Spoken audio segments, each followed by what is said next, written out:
सभी विद्यार्थियों का न्यू स्टार क्लासेज में स्वागत है। प्रीवियस वीडियो में विद्यार्थियों हमने अध्ययन किया था उत्तल लेंस से प्रतिबिंब का निर्माण होना या उत्तल लेंस से प्रतिबिंब का बनना। अब देखिए आज का जो हमारा सेशन रहने वाला है ये रहेगा अवतल लेंस द्वारा प्रतिबिंब बनना या फिर ये कहा जाए कि image formation by concave lens. देखिए अवतल लेंस के द्वारा जो प्रतिबिंब प्राप्त होगा वो किस प्रकार से प्राप्त होगा।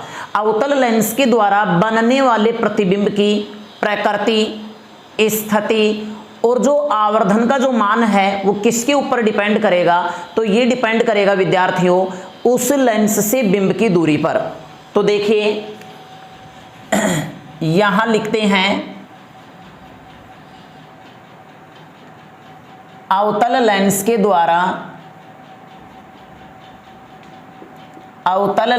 द्वारा बनने वाले प्रतिबिंब की प्रकृति, स्थिति व आकार का मान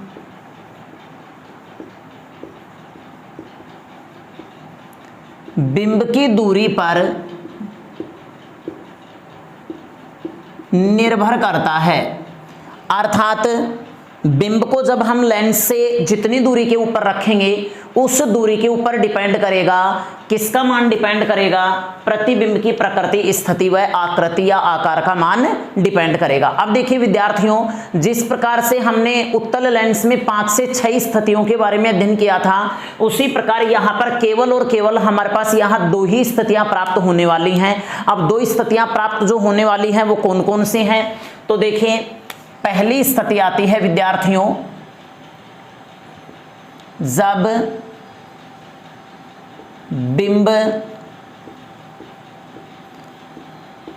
अनंत पर हो।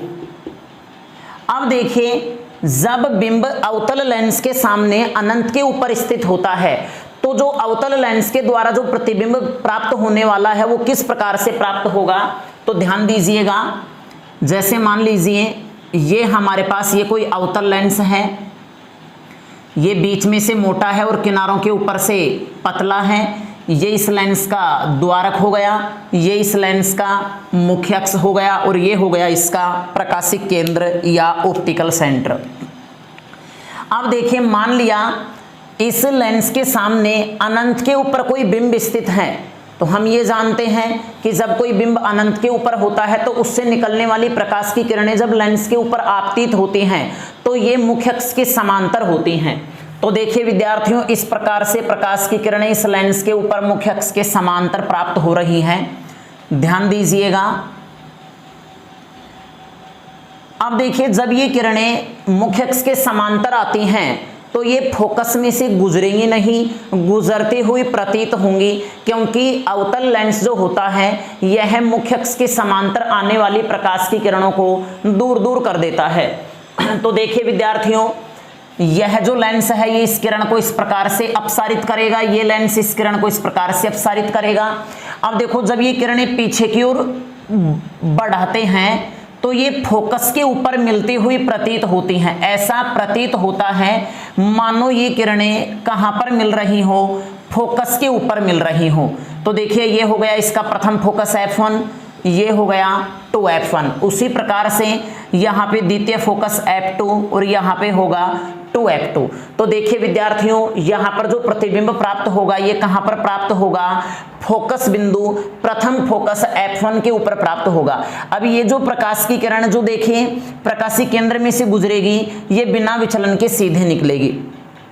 तो यहाँ देखिए प्रतिबिंब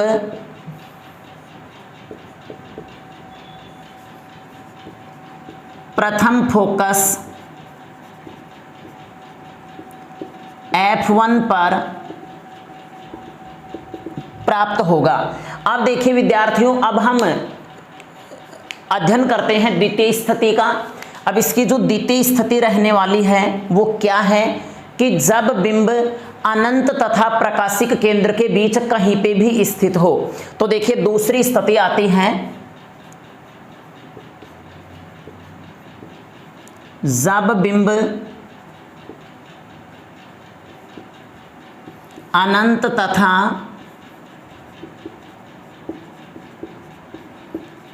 प्रकाशिक केंद्र के बीच हो। तो देखिए इस स्थिति में जो प्रतिबिंब प्राप्त होगा वो किस प्रकार से प्राप्त होगा। तो यहां देखिए मान लिया ये आपका अवतल लेंस है, ये अवतल लेंस बीच में से पतला और किनारों के ऊपर से मोटा है। अब देखिए विद्यार्थियों, इस अवतल लेंस के सामने कोई वस्तु रखी हुई है, लेकिन यह वस्तु इस प्रकार से रखी हुई है कि यह अनंत और प्रकाशिक केंद्र के बीच है। तो देखिए विद्यार्थियों, अनंत और प्रकाशिक केंद्र के बीच हम ये मान के चलते हैं कि ये बिंब यहां पर स्थित है ए बी। अब देखो इस बिंब का जो प्रतिबिंब प्राप्त होने वाला है वो किस प्रकार से प्राप्त होगा।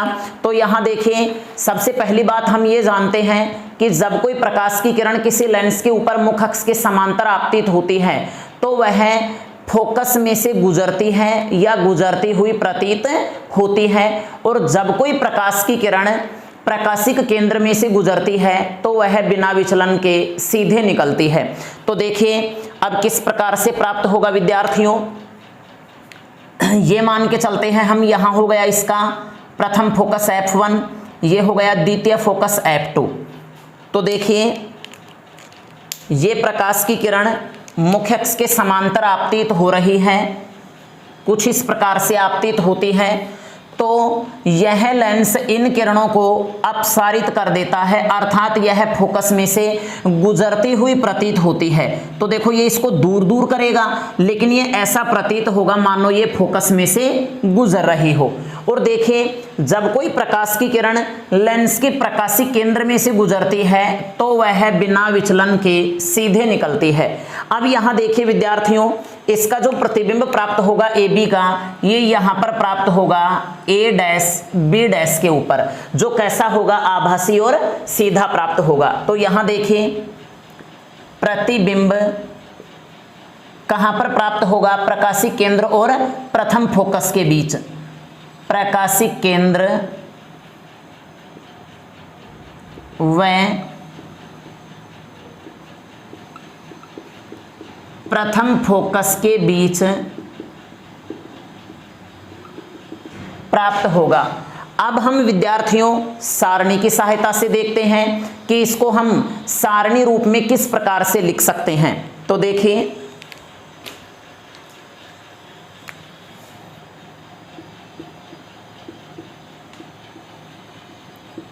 सारणी रूप में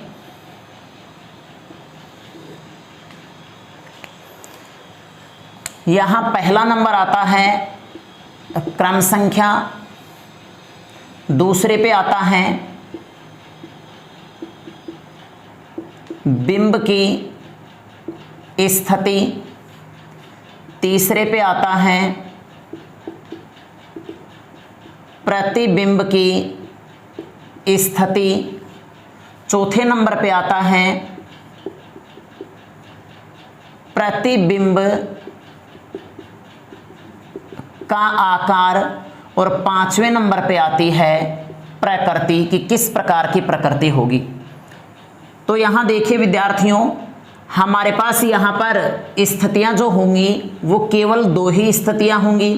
पहली स्थिति आती है जब बिंब कहां पर हो, अनंत पर। तो देखिए जब बिंब अनंत पर हो तो प्रतिबिंब कहां पर बनेगा, प्रतिबिंब बनेगा प्रथम फोकस के ऊपर, प्रथम फोकस F1 पर बनेगा। अब देखिए इसका आकार कैसा होगा, तो इसका आकार अत्यंत छोटा या फिर हम यह कह सकते हैं कि बिंदुवत होगा, और इसकी जो प्रकृति है वो आभासी और सीधी प्रकृति होगी, अर्थात आभासी व सीधा। ठीक है।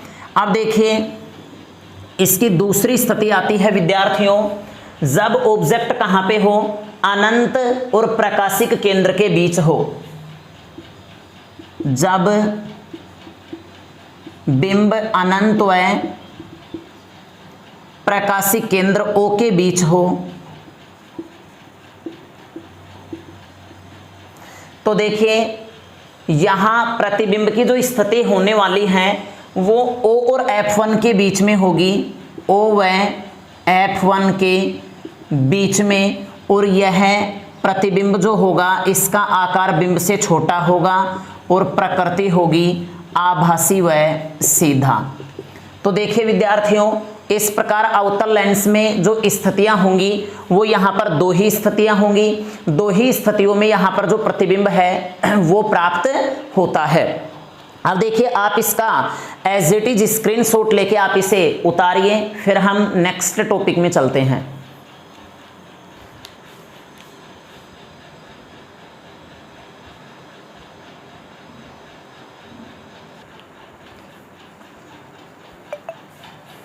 अब देखिए नेक्स्ट टॉपिक आता है लेंस सूत्र तथा इसका रेखीय आवर्धन। देखिए विद्यार्थियों, लेंस सूत्र क्या होता है, तो मैंने आपको दर्पण सूत्र में बताया था कि देखिए दर्पण सूत्र कुछ इस प्रकार से प्राप्त होता है, 1/f = 1/v + 1/u, अर्थात जिस प्रकार से प्रत्येक दर्पण के लिए बिंब दूरी u, प्रतिबिंब दूरी v व फोकस दूरी f में एक विशेष संबंध होता है, उसी प्रकार से प्रत्येक लेंस के लिए भी, चाहे लेंस उत्तल हो या अवतल हो, प्रत्येक लेंस के लिए बिंब दूरी u, प्रतिबिंब दूरी v व फोकस दूरी f में एक संबंध प्राप्त होता है, उसी संबंध को क्या कहा जाएगा, लेंस सूत्र कहा जाएगा। और देखिए ये जो संबंध है ये इस प्रकार से प्राप्त होता है, 1/v - 1/u = 1/f, ये है आपका लेंस सूत्र। अब देखिए इस लेंस सूत्र को किस प्रकार से प्राप्त किया जाएगा, तो इस लेंस सूत्र को आप स्वयं भी चिन्ह परिपाटी का प्रयोग करके प्राप्त कर सकते हैं, जिसका अध्ययन हम उच्च कक्षाओं में करेंगे। तो देखिए विद्यार्थियों, लेंस सूत्र कहेंगे प्रत्येक लेंस के लिए बिंब दूरी u, प्रतिबिंब दूरी v व फोकस दूरी f में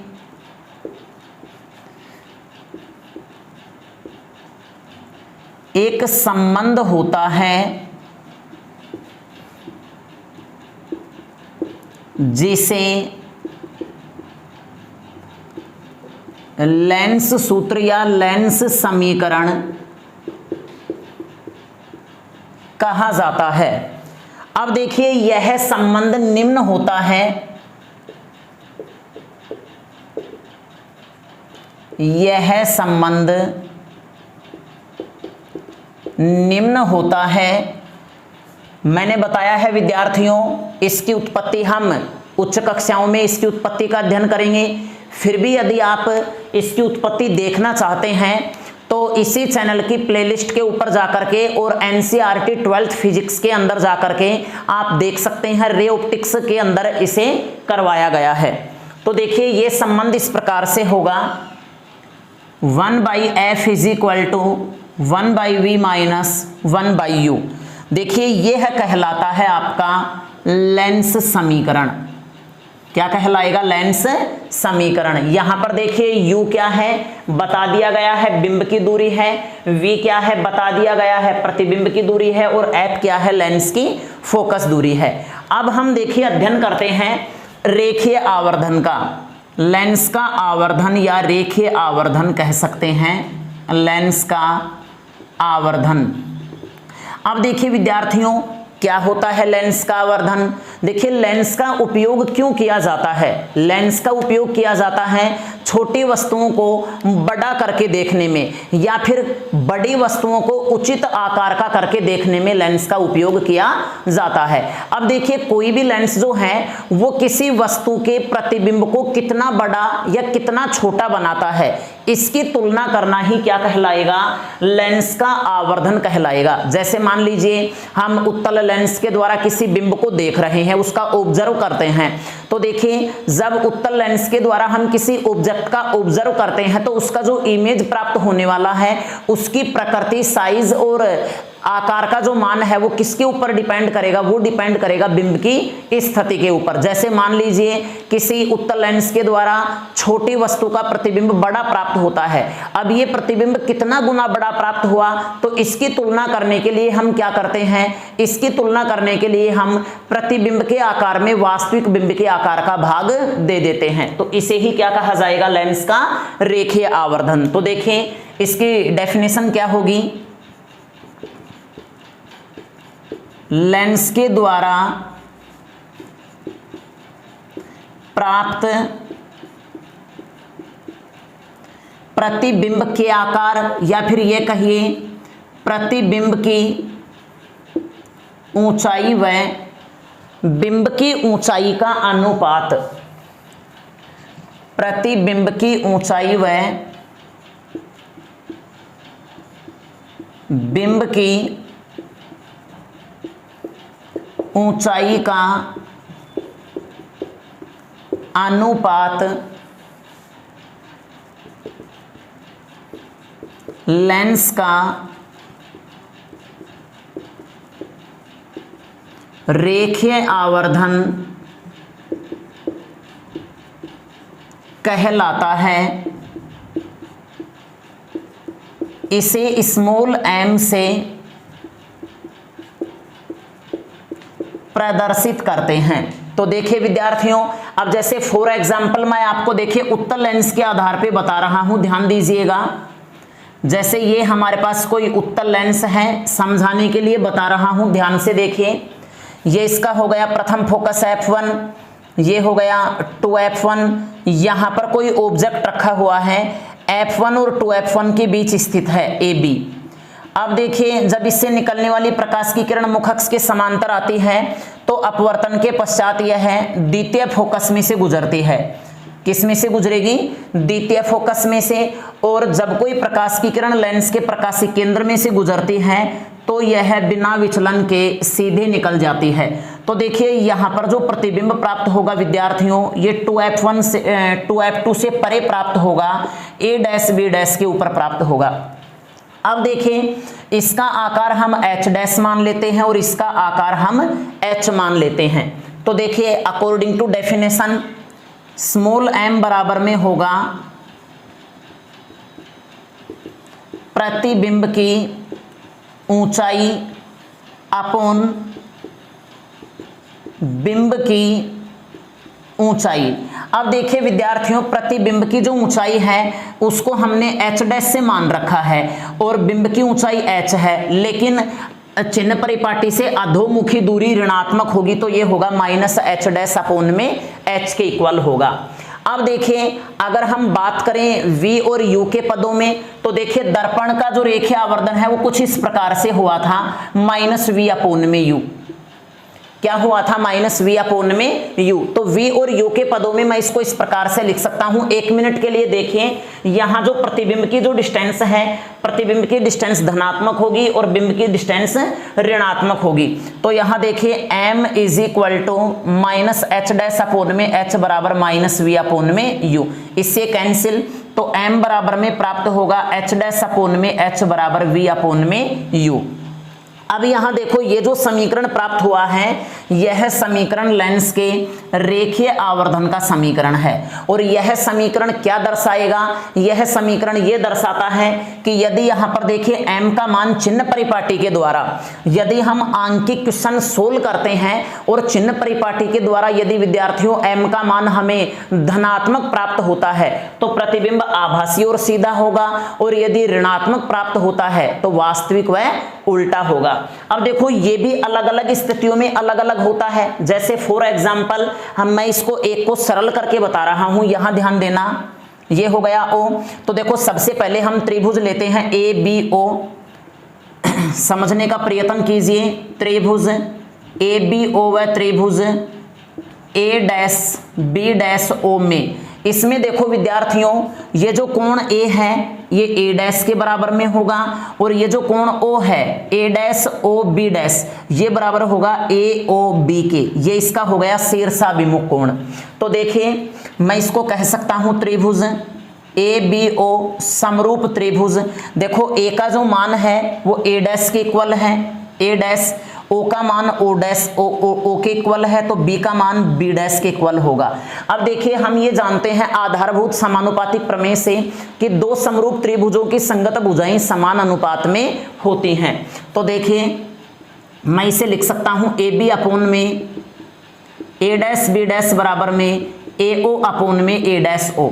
अब देखिए विद्यार्थियों ए ओ का जो मान है वो क्या रहने वाला है, ए ओ देखो ए ओ ये बिंब है, बिंब की दूरी हम प्रकाशिक केंद्र से मापेंगे तो इधर चलना पड़ेगा हमें, या फिर मैं इसको इस प्रकार से लिख सकता हूं, देखो एक मिनट के लिए, ओ ए अपोन में ओ ए डैश। तो देखें यहां से दूरी मापेंगे, दूरी मापने के लिए हम इधर चलेंगे तो ये होगा माइनस का U upon O A dash, ये दूरी मापने के लिए हमें इधर चलना पड़ेगा तो ये क्या हो जाएगा प्लस का वी, क्या होगा प्लस का v। अब देखो फॉर्मूला क्या था, माइनस एच डैश अपोन में एच, ध्यान से समझने का प्रयत्न कीजिए। माइनस एच डैश ये मान किसका है विद्यार्थियों, ए डैश बी डैश का, बिंब की ऊंचाई h, ये मान किसका है ए बी का। तो यहां देखिए ए डैश बी डैश बटा में A B, A dash B dash बटा में ए बी, हमारे पास मान किसका है ए बी अपोन में ए डैश बी डैश। तो मैं इसको उल्टा करता हूं, A dash B dash cross multiply करेंगे अपोन में ए बी बराबर में होगा माइनस वी अपोन में यू। अब देखिए विद्यार्थियों ए डैश बी डैश जो मान है ये एच डैश का था, तो मैं यहां पे लिख सकता हूं माइनस एच डैश अपोन में h इज इक्वल टू होगा माइनस वी अपोन में u। इससे ये कैंसिल, तो यहां पर देखिए रेखीय आवर्धन आपका प्राप्त होगा v अपोन में u प्राप्त होगा। तो ध्यान रखिए ये जो समीकरण प्राप्त हुआ है ये समीकरण लेंस के रेखीय आवर्धन का समीकरण है। तो आप ऐसा कीजिए, आप एज इट इज इसका स्क्रीनशॉट लेके आप इसे उतारिए, फिर मैं एक विशेष पॉइंट डाल के यहाँ पे आपको बताऊंगा।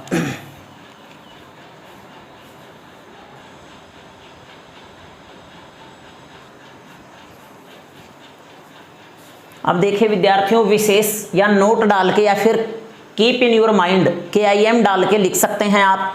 क्या लिख सकते हैं कि यदि प्रतिबिंब आभासी व सीधा हो तो M धनात्मक होगा।